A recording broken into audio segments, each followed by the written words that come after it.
to talk a little bit more about what we're doing this winter with content and curriculum. What is not surprising to anybody right now is that this continues to just be a really weird season and a really difficult season. One that's, filled with, I've had conversations with student pastors where there's just a lot of grief. There's like this continuation of grief. Like normally when you're grieving, you're kind of grieving something that has already like not happened or happened that is awful. But there's kind of this mix between we're grieving what we've lost, but we're also grieving what we're assuming we're also going to lose just because of what things have been like. And so fall plans changing and, schools getting pushed back. And so not being able to do kickoffs the way that we want or when we wanted, it's just a really difficult season right now. And that has kind of been true for us too with Orange students and XP3. And this has just been a weird, difficult season. And we've had to, call audibles and shift how we do things. And that's been true for a while now. But I'd love, Ashley and Crystal, for you guys to share a little bit about what this last season and trying to get ready for this winter season has looked like, and how has it looked different for us? So I think a lot of us at some point early on kept saying things like, by the end of summer when all this is over, and all this referred to the pandemic and the quarantine and the not meeting together and all the events being online and all this being over was sort of like the mindset. So early on, as we were riding winter season, we used to joke like, do you think we should even mention quarantine, or like everybody's forgotten about it by this point? And now here we are. Yeah. Well, and it's like we're also thinking through the filter, like, not every youth ministry uses our suggested scope and cycle because there's flexibility in it. So your students best, and student pastors decide what their students need to talk about, especially during a time like this when flexibility is so key. And how do we make a series timeless that can be used anytime in the next year versus relevant for right now with what they're experiencing? So I would say we are living in that tension. Even when we're recording the content, we're like, we have no idea what Christmas is going to be like this year in terms of the pandemic. So we're really leaning into and encouraging partners, like everything we give is editable. And so you may need to edit in more examples from the pandemic so that it is more timely for your students. Yeah. We caught ourselves making like really casual references, like your life may have looked different this last year without explicitly naming how, because it's so different in every community. Yeah. So student pastors are probably going to want to dive a little bit deeper with that, or maybe lay that one on a little bit thicker. I think in some places. Yeah, for sure. For sure. And contextualizing is the word of the day. And I'm sure, by the way, I'm sure we'll talk more about this later, but one of the pieces that we had to contextualize pretty quickly for our partners was our Christmas party. This year, we created a Christmas party that we could all do together, and had this like really fun plan, and then started thinking, what happens if nobody can gather for the Christmas party? So thanks to some really talented writers and editors, we now have a large group Christmas party, an in-home or a drive-through version, and an entirely digital version of the Christmas party. Because, it's just different in different parts of the world. All the options. A snail mail Christmas party that you could do if you need to. Morse code Christmas party, I think, was one of the options that you guys all things are on the table this year. Well, and one of the other kind of pivots, if we're still allowed to use that word, I'm not sure we are anymore. That our team made in the fall that they're not necessarily going to see in the winter quite yet, but maybe is some digital and at-home options that we created for the comparison series. You guys talk a little bit about that and where that could go. I mean, I think we're just experimenting with what would be most helpful for our partners right now. And the difficult thing is some people are meeting in person, carry on as normal. Some people are still fully digital. Some are in home groups. And so the spectrum just got even wider than it was before. And so we're trying to figure out how can we continue creating what we've always created, but also make some tweaks to make it more user-friendly for youth workers or volunteers who are in positions they haven't been in before and have to use the content differently. Yeah. And so one of the things we experimented with were these digital at-home group options. And Crystal, do you want to tell a little bit about that? Yeah, for sure. So we noticed that a lot of our groups were meeting not back in the large group space as they always had, but in driveways and in patios and in the church parking lot, in assigned parking spaces, in these sort of like home group environments. And as much fun as it is to watch a 20-minute teaching video, it's not fun if you're sitting in a 94-degree parking lot or you're sitting outside at somebody's house. And so we adapted the teaching script, the message itself, so that a small group leader could actually deliver it, not as one long speech, but talk a little bit, pause, ask a small group question, talk a little bit, pause some more, ask another. And then the same was true for digital groups. My own group was digital back in March and April, and pretty quickly we figured out that watching a video for a long period of time was just not going to happen. They were showing up to group and then not watching the message. And so we took our own teaching videos and split them up so that there's maybe 5 minutes of video and then a pause.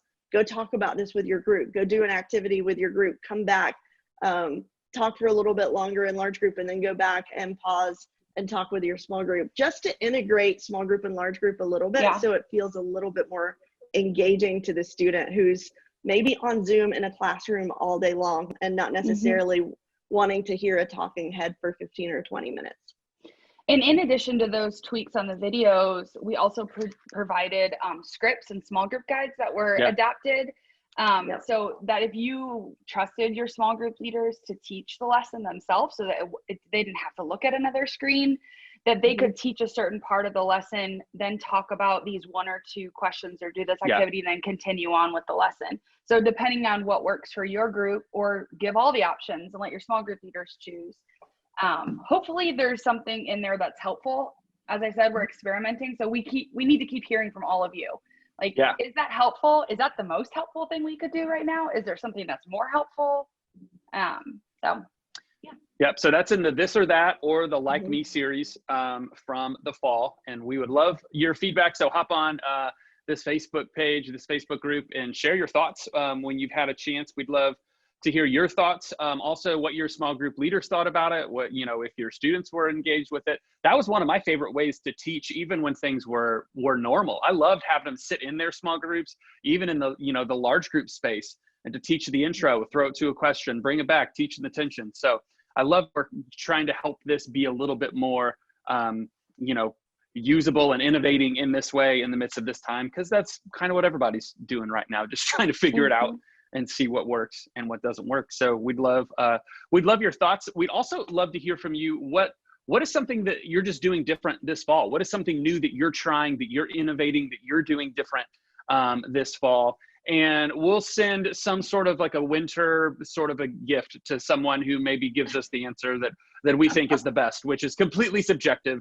There's no way to know that you've won this until you get an email asking for your address, because we're going to send you like an orange beanie or something like that. So, but we would love your thoughts, because maybe if other people are watching this, they can learn from what you're trying that's new too. So throw in the comments, what's something that you're doing new or different this fall. And then we're going to jump into the 2020 season. Does that sound good, ladies? Yeah, let's do it. All right. So there's a little bit of a game show-esque to this. You guys are going to have 1 minute on the clock to talk about each series for middle school and then a minute for high school. So Ash, we're going to start with you. So the first series for XP3 Winter 2020 Middle School, and what is it? Oh my gosh, the pressure. All right. If you're not familiar with our standalone collection of talks called Trending for Middle School, this season starts off with our trending standalone on the topic of words. Now, typically we don't line up 2 trending topics back to back, because they're typically heavier topics that we want to give middle schoolers a little space to breathe before they jump from one to the next. However, if you look at the fall season and the winter season, our 2 trending topics are back to back. In the end, we end fall with the topic of arguing, and we start winter, which is mid to end of October, with the topic of words, because we are in the heat of the election season. And Yeah. so middle schoolers are observing a lot of people having arguments and using their words and colorful language and things that they need to process somehow. And we're really excited to do that in this standalone talk on words called Trending. There you go. 1 second left. Boom. What? Nice job. All right. So, Crystal, what does that look like in high school world? Oh, I'm so nervous because Ash set the bar really high. Okay, so the collection of standalone talks in high school is called I Have Questions. And we've talked about questions about race and questions about anxiety and questions about suicide and some of these heavier topics. But just like middle school, we're coming out of arguing in the fall and talking about words. And I think when most of our high schoolers get to high school, they have a single idea in mind when it comes to God and words, and that is Christians don't cuss, which is great, but there's also so much more to what God wants for your words than to just not say this exact set of 4-letter words or sometimes 5 letters. People sell them short. So this is more about how to use your words in a positive way, and also what kinds of negative words can hurt you and can hurt the people around you. 5 seconds left. I won. Well done. Well done. Nice job. I forgot to show the middle school graphic for Trending. Oh, there you go. It's so cute. It's so Nice colorful, like people's language.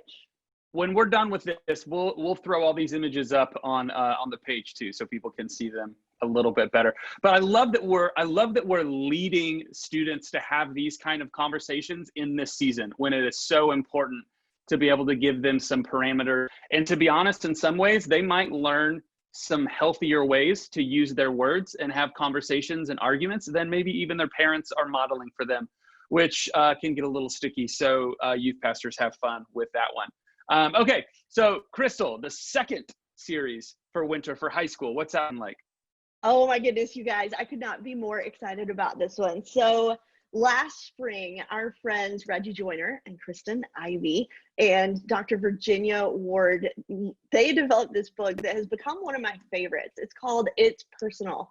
You may have heard us talk about that at Orange Conference last year or at Orange Tour last year. And so many of our partners said, hey, we would love for that content to become a student series. So it is for both middle school and high school. It's called It's Personal. On the high school side, we did something different this season, and I'm really excited about it. Instead of one bumper video, there are 5. And each one is an actual high school student. Man, the legal paperwork this requires, by the way. But it's an actual high school student talking about something that's personal to them that correlates to the message that week. And we did it in hopes that some of our partners would do the same. You can use the ones we provide, or you can also film your own students talking about what's personal to them. That was close. Awesome. I went over. Great job. That was so good. It was fantastic. That was so good. I started it soon. Yeah, All right. It was you, Ashley, not me. Yeah. Yes. What about middle school? What's it look For like? middle school, it's also called It's Personal, which we don't typically have the same series titles, but we do when it's a strategic decision. And it's all based off of this awesome resource book. It's Personal. If you haven't read it, make sure you get it because it will set you up in your heart and mind in the right place to lead this discussion. And what I really love about this series for middle school is it's such a phase where not that high school isn't this, but they really are becoming more aware of what does it look like to have a faith of my own, and what does it look like to not just know about God, but know him personally. And so our challenge for the whole series is God is a personal God, and he calls us to make faith personal for other people too. And their experience with God could be because we make it personal for them.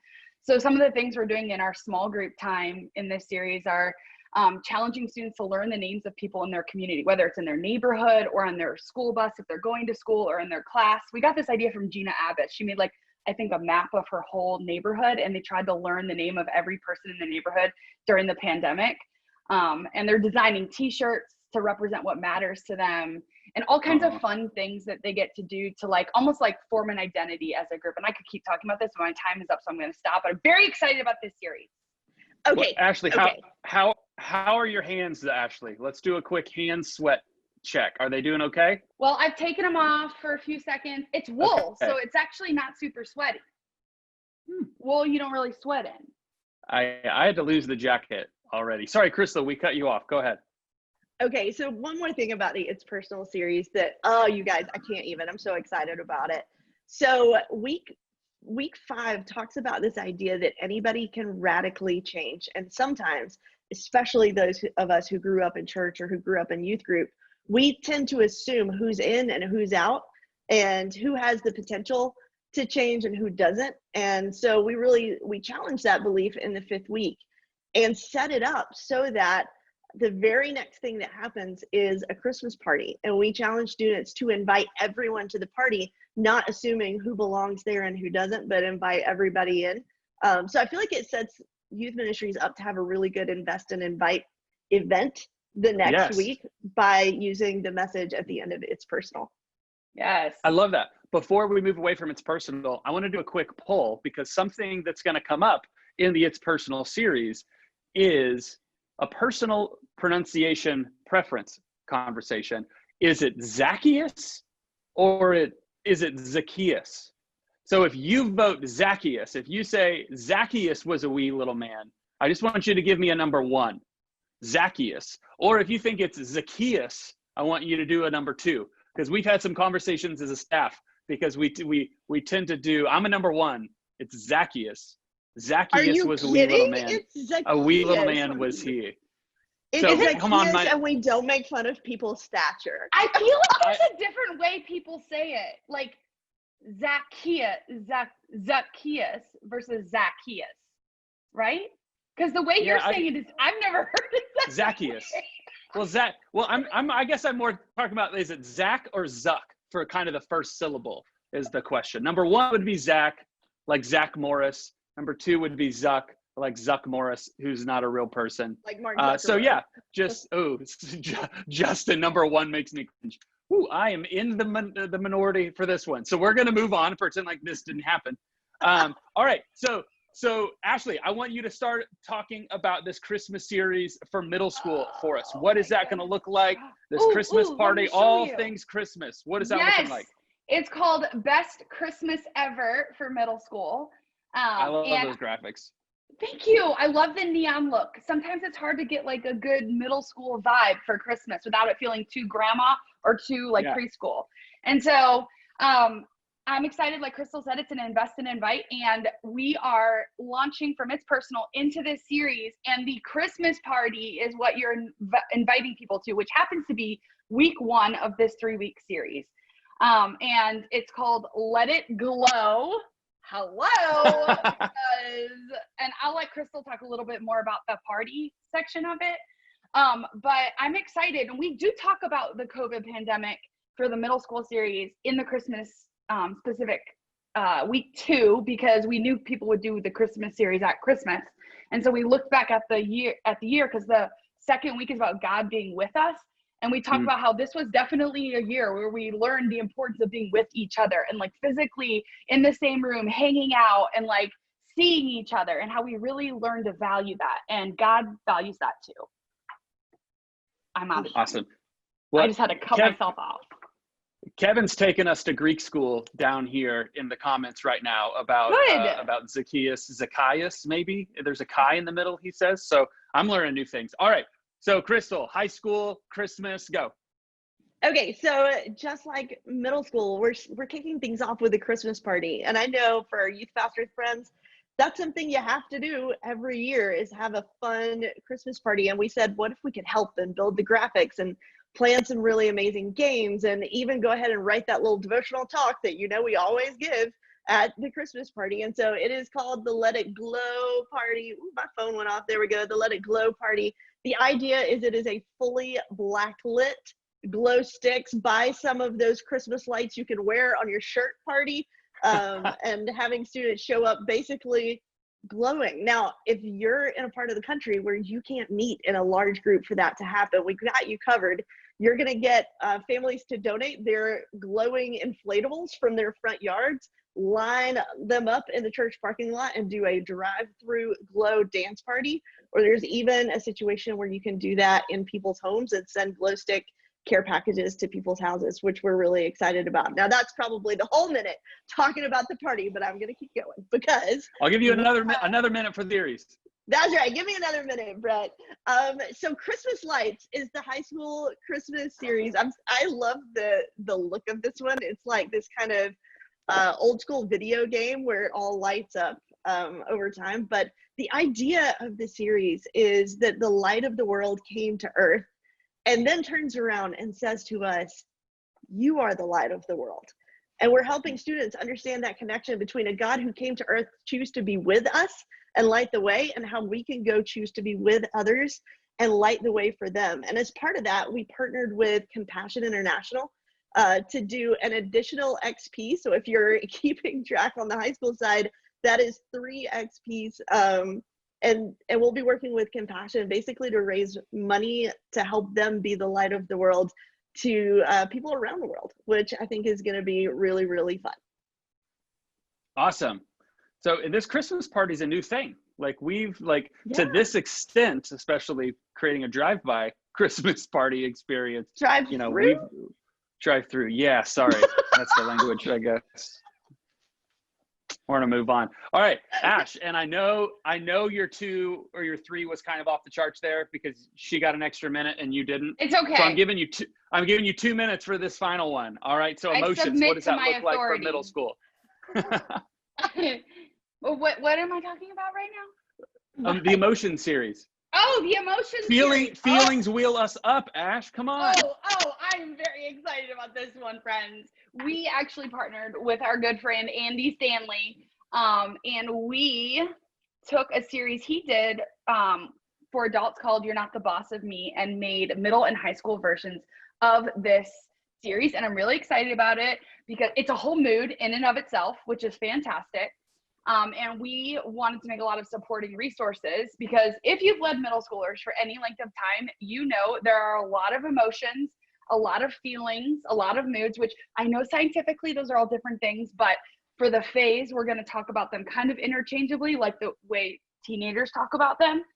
And we're basically going to help them build their vocabulary because as they go through puberty and get to the other side of puberty, they're starting to feel things they haven't felt before. They're starting to experience emotions they've never known how to deal with before. And so how do we give them language around those feelings? I love it. And so we actually looked into, if you've never heard of an emotions wheel or feelings wheel or wheel of emotions or whatever you call it, look it up. It's really interesting. But basically it takes the center core emotions at the center of the wheel. Here, let me show you a picture. Actually, let me show you this picture. Here you go. The center ring are the core emotions, and then they break the core emotions down into deeper words and more mature words that might be used to describe how somebody's feeling. And we try to use words that teenagers are actually using. We found a lot of the feelings wheels were great, but they weren't using like up-to-date language that a teenager might use. So we're excited that we created that. We also created like a parent conversation guide. How do you talk to teenagers about their emotions? And then we also created a resource for families to use the feelings wheel together because we're going to talk about it in small group, but what does it look like for families to also talk about that, parents to learn how to use that with their children as they're learning how to navigate these feelings. But I also I'm still talking because I have so many things to say about this, but you don't want to ignore, we're talking specifically about emotions, but fear, anger, and guilt in this series. And because talking about emotions may be difficult for a middle schooler who's just learning what they're feeling, like how to even name it, our small group guides are very heavily XP focused, which stands for our experience piece. So you don't want to skip the experience piece because there's about 4 XPs in every small group for this series, for this 4-week series. So they're basically doing activities to talk about their emotions and their feelings because it's easier to talk about somebody else's emotions and feelings than their own. And if they can start by doing it that way, then they can maybe turn towards themselves and figure out what that looks like for them.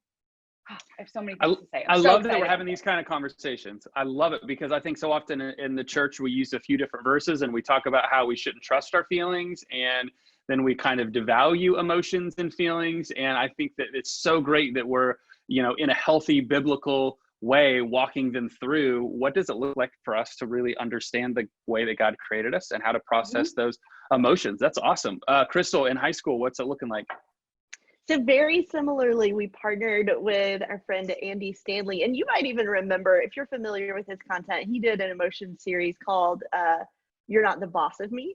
And we partnered with him to use that content and adapt it for high schoolers. And actually, to make it fit high school language, we called it Vibes, because you know what it's like when you walk into a room and there's just a vibe happening in the room. But the same thing is true in you, that there's a vibe happening in your interior. And one of the things we really focused on with high schoolers is a sense of agency when it comes to their vibe or their emotions. That the issue is not that it's happening to you and you have no control and you just do whatever the anger tells you, or you do whatever the fear tells you, but that you actually have a way to have some agency and to take control of that because of Jesus and the Holy Spirit's work in your life. And so we encourage them to focus on allowing the Holy Spirit to be active in their life, not meaning that you don't have strong emotions, but meaning that you don't do destructive things just because you feel a destructive way. Yeah. So I'm really excited about that. And just like the middle school team, we're using that feelings wheel each week in small group. I love this feelings wheel, and you guys have tested it out with the pickiest group of senior girls, my own girls. And I used the feelings wheel back in March and April at the beginning of quarantine and pandemic, when there were a lot of feelings. And here's a hack, by the way, we were meeting digitally at the time. So we would use the feelings wheel as our Zoom background. And so it's just this big wheel of emotional words behind us. And you would just point to like, yeah, I'm about here today. I'm in this region. It was a great talking point, but each week the question with that changes a little bit. So it's not just identify how you are or what you're feeling today, but it's where do you spend most of your time on the wheel? Which of these is the hardest for you to talk about, and which is the hardest for you to control? And helping students begin to think critically about the things that they're feeling that they learn to name in their middle school years. Awesome. All right, you guys rush through those. This is your last chance. Anything you missed that you wish you would have said about one of those series that I forced you to not say because I was rushing you? There's a lot of things I would love to say, but I would say one important thing for partners, based off incredible feedback, one of the changes middle and high school made was in the script. When you are reviewing the script as you're preparing to teach and editing or whatnot, anywhere you see a bolded word or statement or question, anything that's bolded is the content that now appears on the teaching slides. Prior to this, we used to just bold anything we thought was important as if you were reading it. But we realized, thanks to your feedback, that it would be most helpful for you to know what appears on the slide and in which order. So hopefully that's helpful. Let us know. Crystal, anything else? Yeah, one thing is we actually intentionally make all of our series so that while we would love for everybody to be on the same schedule together, we realize that churches sometimes need to interchange and change the schedule and do a different thing. And so they're made so that that can happen.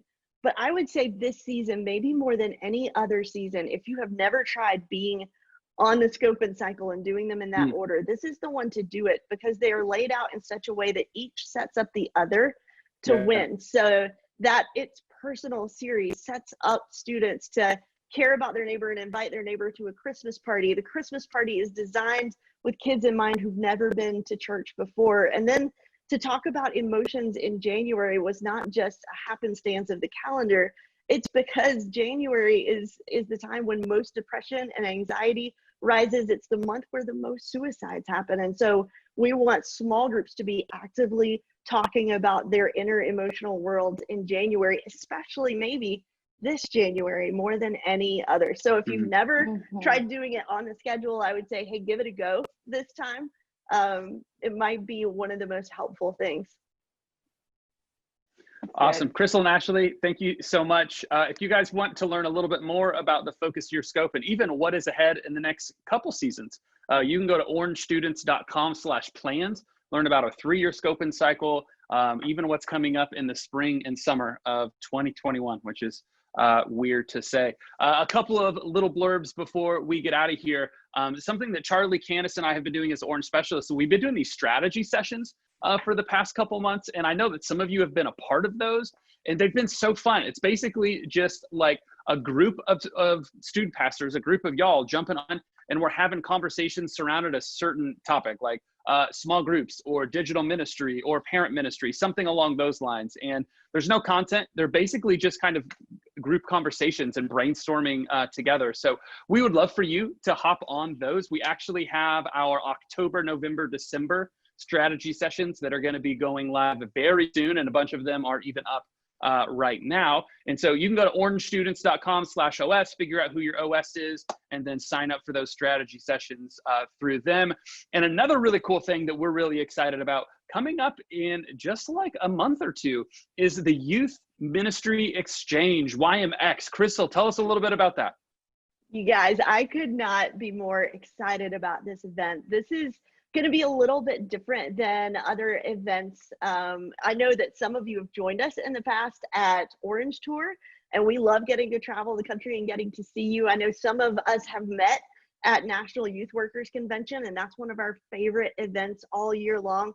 But those things are a little difficult to do in person this year. And at the same time, I think there's just something about this year that says we need more than a speaker on a stage, that we need to be in conversations with each other, maybe more than ever before. In fact, like I've found myself being a little bit snarky on the internet. Anytime someone says that they are an expert in how to live life during the pandemic, like 5 ways to work from home during the pandemic, I'm like, you don't know?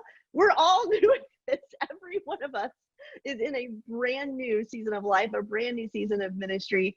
And so that's why I'm super excited to be part of an event where it's less about what's happening from a stage and more about what's happening around a table, or in this case, around a Zoom call or around a digital room, where you can get together with other people who are leading ministry and ask like, okay, this is great, but how do you do this really? And what does this look like for your budget? And what systems are you using to make this happen? And we can share best ideas and best practices with each other.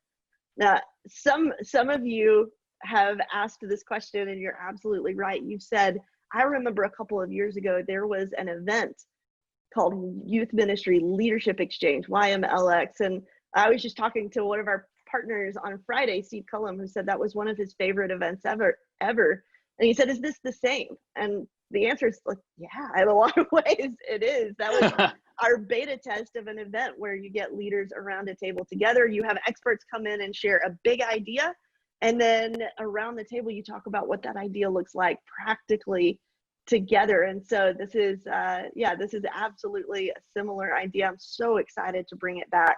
So excited about some of the people that are going to come and join us around the table.